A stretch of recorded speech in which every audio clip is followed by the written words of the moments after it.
Hey everyone, it's Forgotten Files here. Tonight I've got a story that'll make you think twice about your local hospital. This video is not for the faint of heart. You've been warned. I used to think hospitals were safe. Clean, sterile, full of people whose only job was to help you. But what I found in my local hospital changed everything. I grew up in this town. Everyone goes to that hospital eventually. It looks normal on the outside. But if you've spent enough nights there, like I have, you start noticing things. There are always funeral vans parked out back. No matter what day or time, they're there.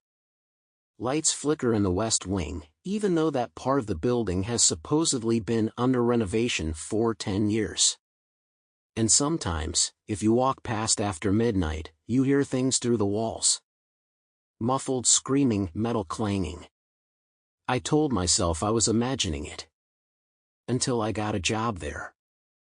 Last year, I started working nights as a porter. Moving patients, carrying samples, the usual. It wasn't exciting, but it gave me access to areas most people never see. That's when I realized. Things were worse than I thought. I'd be told to wheel covered stretchers into locked rooms, always tied down tight, with faint, irregular breathing coming from underneath.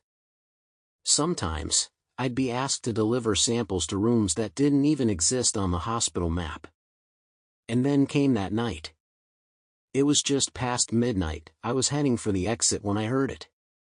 Crying, not soft, not normal, raw, choked, like someone begging with their last breath.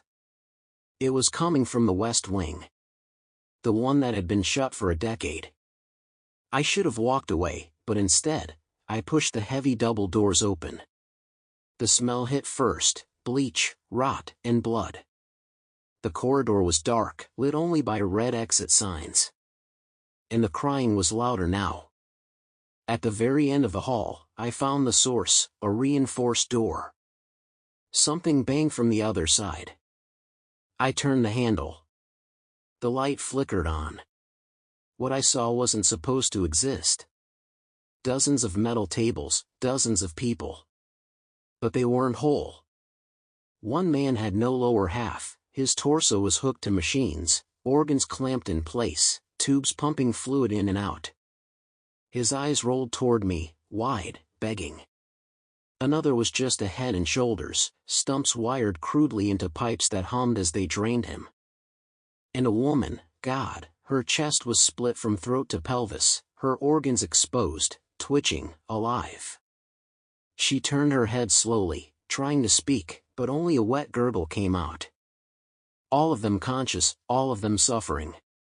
One lifted a trembling hand, his voice cracked like broken glass. They keep us alive. To sell. I stumbled back, bile rising in my throat. That's when the door slammed shut behind me.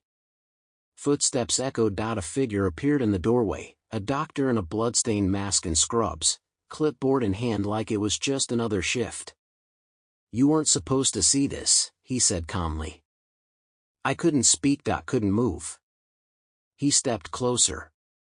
Do you know how expensive organs are? How much the living body can produce if properly maintained? His eyes glinted above the mask. Waste not, want not. He raised a syringe. Panic took over. I shoved past him and bolted, sprinting down the corridor as alarms blared. Red lights flashed, doors sealed shut section by section. Behind me, the patients wailed. Their cries followed me until I crashed through the emergency exit and out into the freezing night. I didn't stop running until I was miles away. That was 3 weeks ago. I quit the job, cut ties, told no one. But at night, when it's quiet, I still hear them. The crying, the banging, the whisper, they keep us alive. To sell. And sometimes, when I drive past the hospital, I see pale faces in the windows of the West Wing. Pressed to the glass, silently begging for release.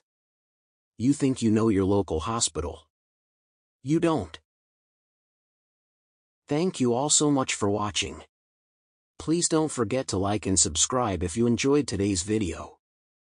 There's a lot more videos like this to come. Please comment what you all would like to see next. Until next time.